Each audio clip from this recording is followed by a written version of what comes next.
Bom dia, pessoal. Tudo bem com vocês? Estamos aqui no podcast Que Viagem Foi Essa? Aqui quem fala é a Jéssica Viajante. E o objetivo desse podcast é trazer diferentes experiências de viagem de pessoas variadas com dicas sobre todas elas para vocês conhecerem, se inspirarem e tirarem aquela viagem que vocês estão querendo fazer do papel.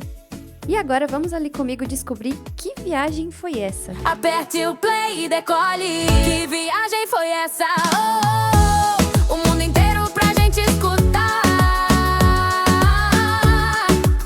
Que viagem foi essa? Oh, um novo destino em todo lugar. Que viagem foi essa? Hoje aqui a gente está com um convidado muito especial. Estamos aqui com o Bernie, que é nômade digital, e vai contar pra gente sobre todas as dicas e todos os perrengues que ele passou nesse período. Quer se apresentar, Bernie? Boa, Jess, obrigado pelo convite mais uma vez. Eu sou o Bernardo, mais conhecido como Bernie, como vocês já perceberam. Estou nessa vida de nômade digital junto com a minha esposa Malu.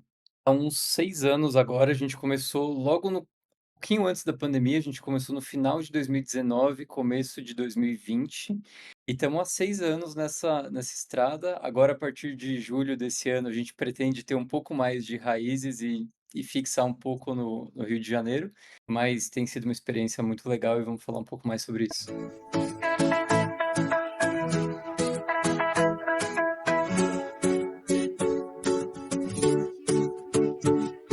E como começaram as viagens na sua vida? Você sempre foi uma pessoa que viajou muito ou é algo mais recente? Como foi isso? Acho que começou de uma forma mais intensa quando a gente estava na época da faculdade e a gente saiu para fazer intercâmbio na Europa. Eu passei 1 ano em Portugal e a Malu, minha esposa, passou 2 anos na Itália. E durante esse período a gente aproveitava, assim, final de semana para pegar um trem para algum lugar, pegar um voo que era baratinho, era aqueles voos de 30 euros, 40 euros. Então a gente aproveitou para conhecer um monte de lugares diferentes.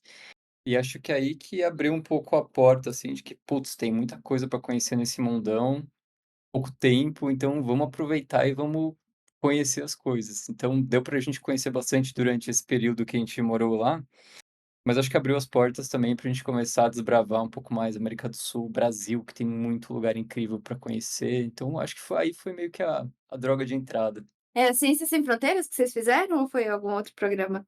Não, na verdade foi 1 ano antes do Ciência Sem Fronteira, que na época dava um super benefício, né? A galera que estava no Ciência Sem Fronteira ganhava uma bolsa que, para os nossos padrões da época, era completamente absurdo, mas a gente não conseguiu pegar essa. Eu paguei do bolso, a Malu conseguiu uma bolsa por outro lugar também, mas que não era tão grande quanto essa do Ciência Sem Fronteiras. Eu perguntei porque é meio que uma porta de entrada mesmo para muita gente daquela época ter viajado um pouco, né. Pois é, dava para pagar alojamento, para comer bem, dava para viajar, dava pra fazer muita coisa com esse dinheiro. Bons tempos. E o que que motivou vocês a se tornarem nômades digitais? Como foi esse processo? Quando vocês decidiram? Como que isso aconteceu? Bom, eu confesso que não foi um processo tão estruturado assim. Acho que lá para o final de 2019, a gente, bom, como contexto, né? A gente é nascido e criado em São Paulo, passamos 30 anos da vida morando em São Paulo. Eh, e aí deu assim, meio para final de 2019, a gente já estava bastante tempo nas empresas atuais, nós dois estávamos em startup já há bastante tempo. E acho que a gente tinha fechado meio que um capítulo, assim, sabe? De, putz, ter trabalhado bastante, ter visto um crescimento legal e estava preparado para fazer outra coisa da vida. Então a gente começou a amadurecer essa ideia de, putz, vamos passar 1 ano viajando o mundo, vamos conhecer o que tem por aí, e depois a gente volta para São Paulo, continua essa vida de trabalho, tira férias de vez em quando e tal, mas o plano inicial não era ser nômade, era passar esse ano viajando o mundo Um e sabático. tirar um sabático e depois voltar para a vida normal, meio que fechar essa porta. A gente acabou tomando essa decisão no finalzinho de 2019, e aí entregamos um apartamento lá em São Paulo, encaixotamos umas coisinhas mais de valor sentimental que a gente tinha, assim, deixamos na casa das mães e saímos para viajar. E aí quando a gente saiu para viajar, a gente saiu basicamente com uma malinha de mão, daquela que você põe no avião, e uma mochila nas costas cada um. Uhum. E aí fomos para Tailândia, Laos, Camboja, Vietnã, Índia, daqui a pouco a gente fala um pouco mais sobre isso, mas foi muito legal, assim, essa viagem que a gente fez. Só que você já imagina o que aconteceu, né? Deu 3 meses de viagem, a gente estava na Índia, Covid começou a pegar forte. Nossa, É, vocês pegaram Covid na Índia ainda, que é super cheio. exato. Então a gente já começou a sentir um clima, esquisito, tinha um sentimento que estava se formando bastante contra estrangeiro, assim, porque tinha um estigma, né, de: "Putz, a galera de fora que tá trazendo Covid para o meu país", então estava uma situação Uhum. meio difícil lá, e a gente aproveitou uma última janela, assim, para voltar para o Brasil. No que a gente voltou, deu, assim, acho que 48 horas, fecharam os aeroportos, fecharam as fronteiras lá, ninguém mais entrava e saía. Então, assim, saímos no timing certo de lá. E aí, quando a gente voltou, a gente falou: "Cara, vamos esperar a poeira baixar um pouco, vai dar o quê? Um mês, esse negócio de Covid já passa, e a gente volta os nossos planos de viajar, arca com o custo da passagem e tudo bem, menos mal". Só que aí nessa, assim, a gente estava sem apartamento em São Paulo, a gente tinha passado por um monte de aeroporto, então estava na época de quarentena, né, então não dava nem para ver a família e tal. E a gente falou: "Putz, vamos pegar um Airbnb em algum lugar mais afastado e a gente fica um tempo pensando na vida e ver o que fazer". E aí pegamos esse Airbnb em São José dos Campos, pertinho de São Paulo. Aí passou 3 semanas, um mês, a gente falou: "Cara, esse negócio não vai embora tão cedo não. Vamos talvez pegar um outro Airbnb, vamos para Ubatuba, porque aí é praia, a gente pelo menos tem um lugar para relaxar, vai ser legal e tal".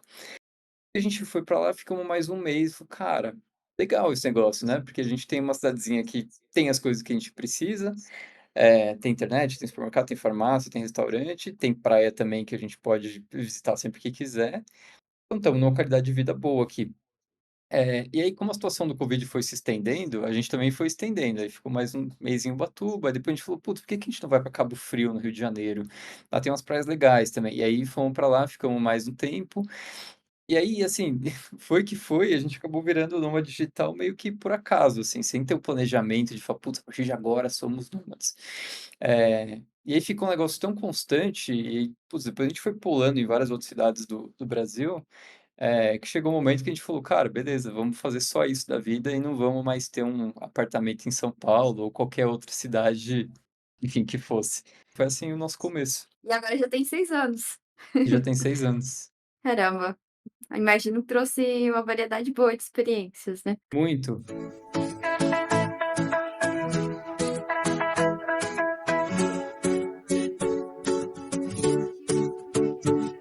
Nesse tempo que vocês estavam por lá, quais foram os melhores lugares que vocês já viveram? E o que que vocês gostaram desses lugares, assim? Se é que dá pra ranquear, né, mas É. Então, assim, a gente passou desses 6 anos, acho que 95% do tempo a gente passou no Brasil. E é o que você falou, assim, tem muita experiência legal que dá para ter aqui, tem muita cidade que, assim, acho que tem uma qualidade de vida que é incrível, e acho que são vários países em um só.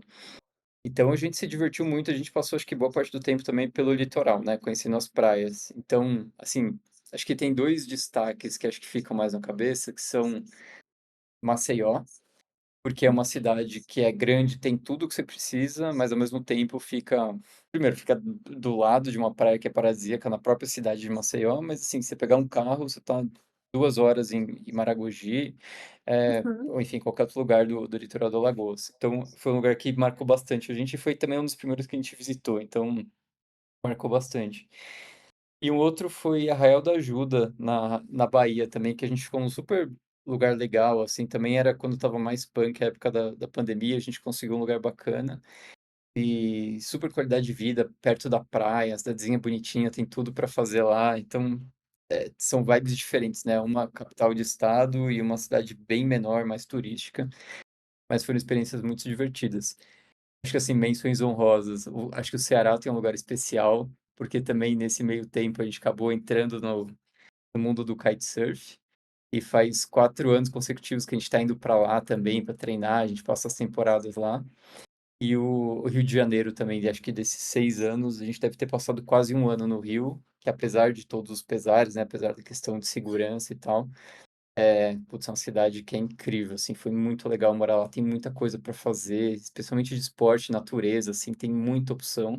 E estando hospedado na Zona Sul, morando na Zona Sul ali, a questão da segurança acho que é equivalente, talvez até um pouquinho menor do que São Paulo. Então, a gente é nascido e criado em São Paulo, a gente não sentiu tanta diferença assim. Nossa, legal. E aí vocês gostam bastante desse rolê mais natureza, vocês fazem também muita trilha, como que que é? Sim, a gente tende a priorizar bastante essas cidades que têm natureza perto, assim, de trilha. E aí o Rio de Janeiro também, acho que é a menção honrosa, porque é o paraíso das trilhas, né? Entre, putz, Pedra da Gávea, subir o Pão de Açúcar, na Serra dos Órgãos ali, tem muita trilha legal. Então a gente aproveitou muito esse ambiente. Aí também aproveitamos para fazer mergulho, aula de surf, canoa havaiana, wakeboard, enfim, tem de tudo que você procura lá. Ai, fiquei até com vontade de experimentar agora.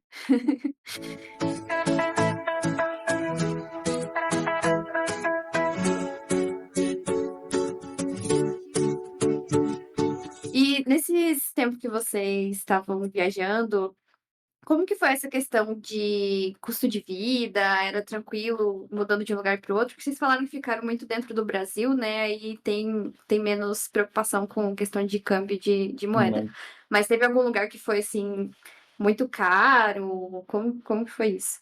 Então, no período que foi mais punk de pandemia, no geral a gente pagava até menos no Airbnb, né? E aí incluindo, o Airbnb inclui tudo, né? O teu aluguel, IPTU, condomínio, água, luz, gás, internet, e você paga no cartão de crédito, então ganha milha também. Então, assim, tem um pacote de benefícios que não dá para comparar exatamente com aluguel. Assim, botando tudo na conta, a gente pagava até menos do que o nosso custo total em São Paulo, que era ótimo. À medida em que foi se flexibilizando, né, as regras de Covid, a gente foi voltando à vida normal, esse custo foi aumentando também, e hoje eu estimo que a gente paga uns 20, talvez 30% acima do custo de ter uma casa fixa em algum lugar. Mas assim, eu também encaro isso como um trade-off de você poder ter a flexibilidade de poder sair do lugar quando você quiser e morar em lugares diferentes. Então, apesar do custo maior no aluguel, eu acho que ainda vale a pena pela flexibilidade.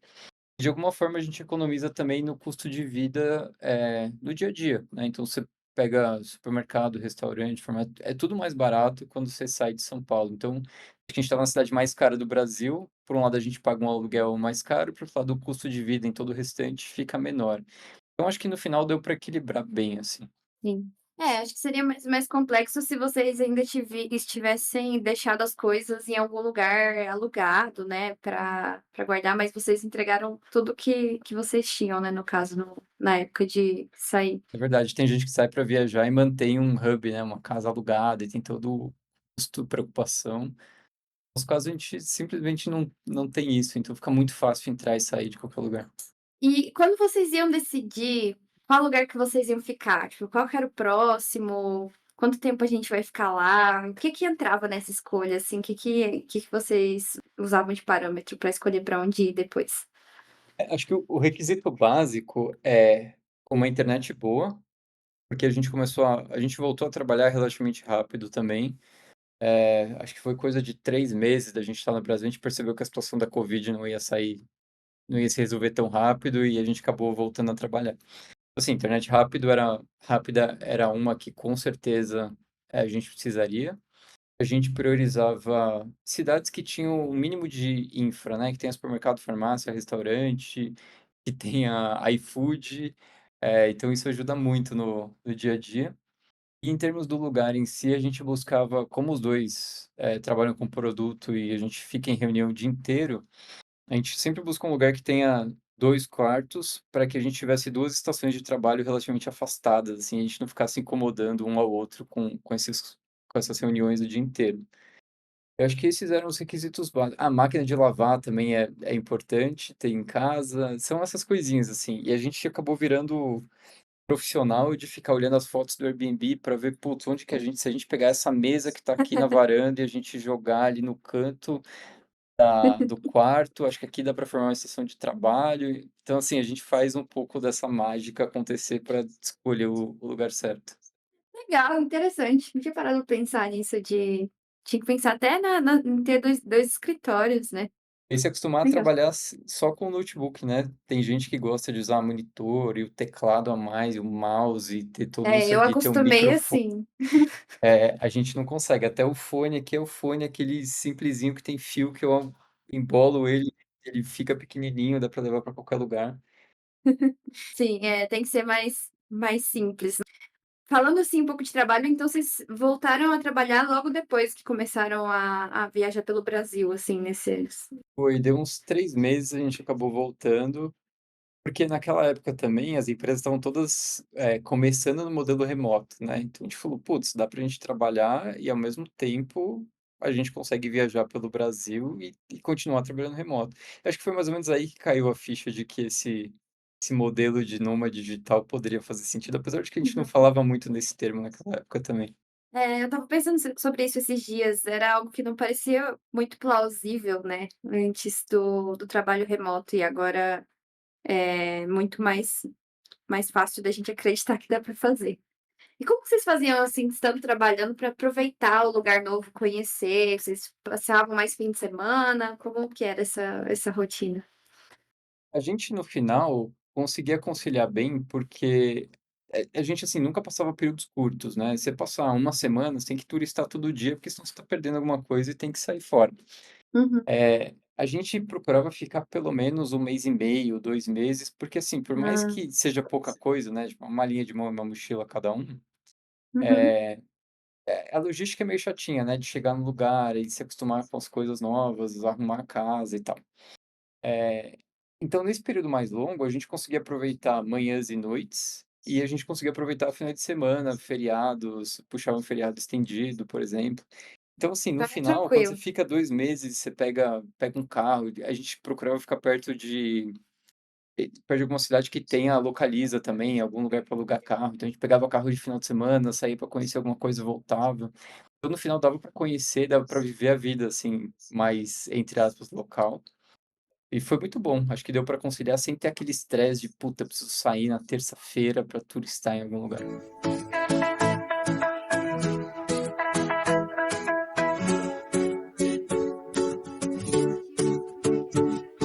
Dessas experiências que vocês tiveram, qual foi a que mais te surpreendeu, assim? Alguma que você lembra, tipo: "Nossa, não esperava ver isso aqui", ou alguma coisa nesse sentido?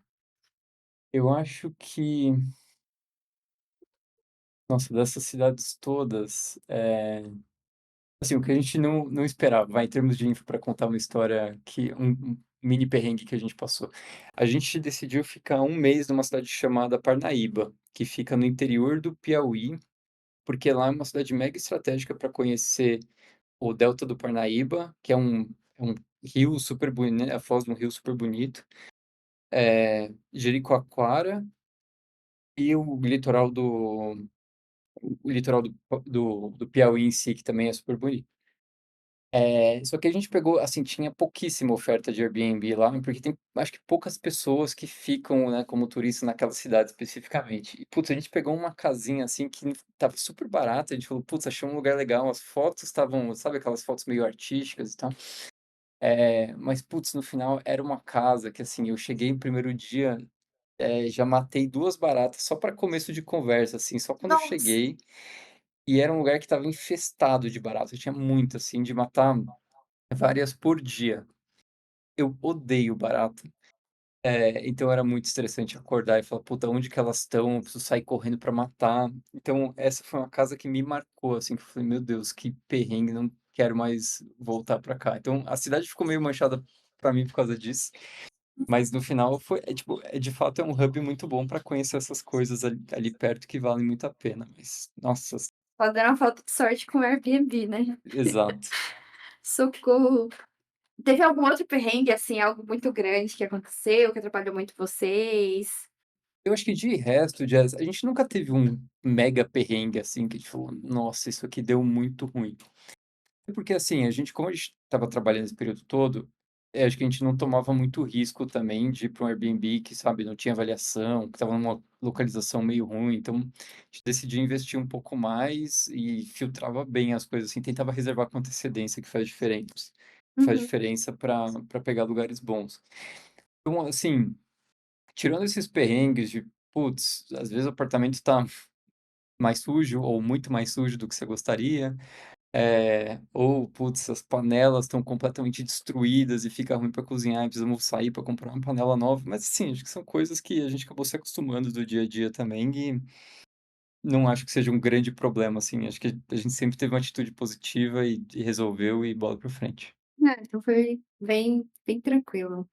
Né. E você diria, assim, que foi o mais difícil de ter essa vida de nômade? Tem algo que você sentia falta? Acho que a questão de amigos e famílias que estão mais concentrados em São Paulo, a gente acaba indo visitar ou vai durante boa parte desse tempo a gente visitou uma vez a cada 3 meses, mais ou menos. Então acho que a gente conseguiu conciliar bem, assim, de passar 3 meses longe, depois fica uma semana, almoça com todo mundo, vai tomar café com todo mundo, mata a saudade e depois sai para viajar para algum outro lugar. Mas é o que a gente acho que sente mais falta, assim. Acho que de resto, essas pequenas comodidades do dia a dia, acho que não estão restritas só a São Paulo, você encontra em qualquer lugar. Então, isso definitivamente a gente não sente falta.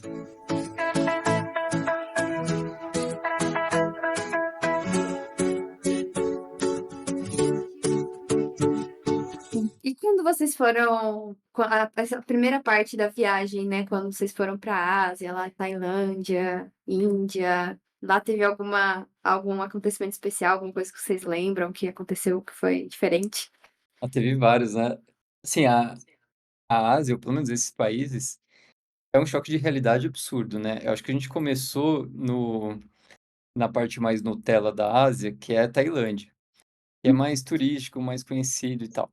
Mas assim, é desconfortável também por um lado, porque assim, primeiro, o alfabeto é completamente diferente, né? Então, é diferente de você ir, por exemplo, para a Alemanha, você fala: "Putz, não entendo nada do que as pessoas estão falando", Uhum, mas pelo menos as letras você consegue reconhecer, você consegue pronunciar do jeito completamente errado e você se faz entender naquele lugar. A Tailândia, como o alfabeto é diferente, você se sente um completo analfabeto em qualquer lugar. Então, você depende de se comunicar em inglês com pessoas que não necessariamente falam tão bem. uhum, Então é uma experiência que fica mais travada. O trânsito é completamente caótico, muito diferente do que a gente vê aqui. Você vê muita barraquinha de comida na rua. Então, assim, tem muita coisa que é muito diferente do que você está acostumado com a vida aqui no Brasil. E aí Tailândia foi o mais Nutella, porque a Índia é isso, assim, na décima potência. É extremamente sujo, o trânsito é extremamente caótico, você também não entende nada do alfabeto deles. Então, assim, você depende muito de se comunicar em inglês também. Acho que na Índia as pessoas até falam um pouco mais inglês, mas é uma cultura muito diferente. Fora, né, naturalmente, todas as histórias de infecção alimentar que todo mundo é obrigado a pegar quando vai para essa região e a gente não passou ileso também. eu já ouvi falar de muita gente que foi pra Tailândia e não teve esse problema, não sei, acho que na Índia eu não conheço tantas pessoas assim, mas É. parece que na Tailândia até que não é tão crítico, né. A Tailândia é mais tranquila. Eu fiquei mal no Laos e a Malu ficou mal na Índia. Na Índia, a Índia é super curioso com isso, né? Porque a água, assim, até para você escovar os dentes, eles recomendam você pegar água de garrafa, porque é realmente muito sujo lá. Para quem não tá acostumado, assim, você vai passar mal com certeza. Então a gente fazia isso. Assim, você vê que a preocupação com higiene lá é muito baixa. Acho que lá é um outro nível, assim, tem muita gente, é realmente muito sujo, então acho que é mais comum as pessoas passarem mal. Então a Malu ficou mal ali nos últimos dias da viagem da Índia, mas eu passei ileso por lá. Qual o país de lá vocês gostaram mais, assim? Essa pergunta é sempre difícil, né, porque cada lugar tem seu charme diferente. Pô, acho que a Tailândia é muito legal a gente pegou o Ano Novo lá, que tem aquele Ah, festival que o pessoal sério? acende aquelas lanternas, super divertido. No Laos a gente fez um passeio de barco, passando ali por boa parte do país também, foram 2 dias de barco, super perrengue também, o barco completamente destruído, mas chegamos vivo no final dos 2 dias. O Vietnã acho que tem uma comida que é muito boa. Camboja tem o Angkor Wat também, é um templo gigantesco que acho que todo mundo tem que conhecer. E a Índia, apesar de todos os perrengues que eu falei também, que tem muita coisa legal para conhecer. A gente passou acho que 1 ou 2 semanas no Rajastão ali, que é uma parte mais de deserto, andando de camelo e conhecendo as cidades. A gente foi no Holi Festival, que é aquele festival das cores que o pessoal pega aquelas tintas e joga pra cima. É um clima meio de carnaval na Índia, assim, então a gente se divertiu em todos eles de alguma forma. Que legal. Ah, agora eu fiquei curiosa com esse festival. Sim.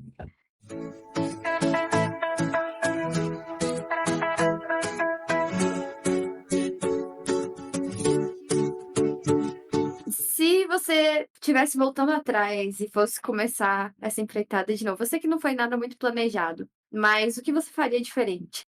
Cara, talvez eu teria começado antes. Acho que a principal diferença, mas é difícil ter começado antes também, porque o mundo funcionava 100% presencial, né. Então se a gente saísse de São Paulo, as oportunidades de trabalho também seriam menores. Então acho que dificilmente a gente teria tomado essa decisão lá. Mas, eu fico pensando de começar antes. Eu acho que o que a gente fez, assim, de ser mais desestruturado, de: "Putz, vamos conhecer esse mundão, não vamos, sabe, planejar à risca cada uma das coisas", acho que foi acertado. Acho que a gente tinha um planejamento mais macro, assim, de, passar tanto tempo em cada um desses países, o budget mais ou menos que a gente espera de cada um, mas também nada que a gente controlava na vírgula, assim. Então acho que essa parte foi boa. A gente passou uma boa parte desse tempo no litoral, né, conhecendo as praias. Eu acho que faltou a gente conhecer mais a região norte, ou São Luís, Belém, Manaus, acho que a gente podia ter conhecido, mas acabou não dando certo no timing das coisas. Dá tempo ainda. Pois é, quem sabe até lá. Tá no planejamento mesmo, quem sabe em próximos meses. É, ó, acho que é uma boa. E que dica você daria para quem gostaria, assim, de se tornar nômade digital agora, ou gostaria de fazer uma viagem e não sabe por onde começar? O que que você diria para essas pessoas? Eu diria que a parte mais difícil é tomar coragem, porque o restante não é tão difícil assim. Encontrar um Airbnb, ou enfim, qualquer outra forma de alugar, mas acho que o Airbnb é o mais cômodo. Em geral, você tem descontos bons, quando você reserva a partir de 28 dias, né, 4 semanas. Então, assim, achar um lugar que você curta a hospedagem também, porque é uma parte importante, você vai passar uma boa parte do tempo lá. E sair e, sabe, dar esse primeiro passo. Depois as coisas vão se ajeitando, depois você vai pegando o jeito de: "Putz, o que que eu tenho que olhar nas próximas", talvez as primeiras acomodações você não goste tanto, mas depois você vai pegando as manhas de como fazer os filtros, de como analisar, que perguntas você faz para o host. Enfim, de resto é comprar o voo, ou pegar o ônibus, ou pegar o carro, sair, testar um pouco. Quem sabe até manter o apartamento, né, que você já tem alugado em algum lugar, para ter um hub ali para primeiros meses, talvez você vê se gosta mesmo dessa vida ou não. Faz um teste, né? Mas é isso, acho que a parte mais difícil é começar. Tomar a coragem de tomar essa decisão, né, de fazer essa mudança.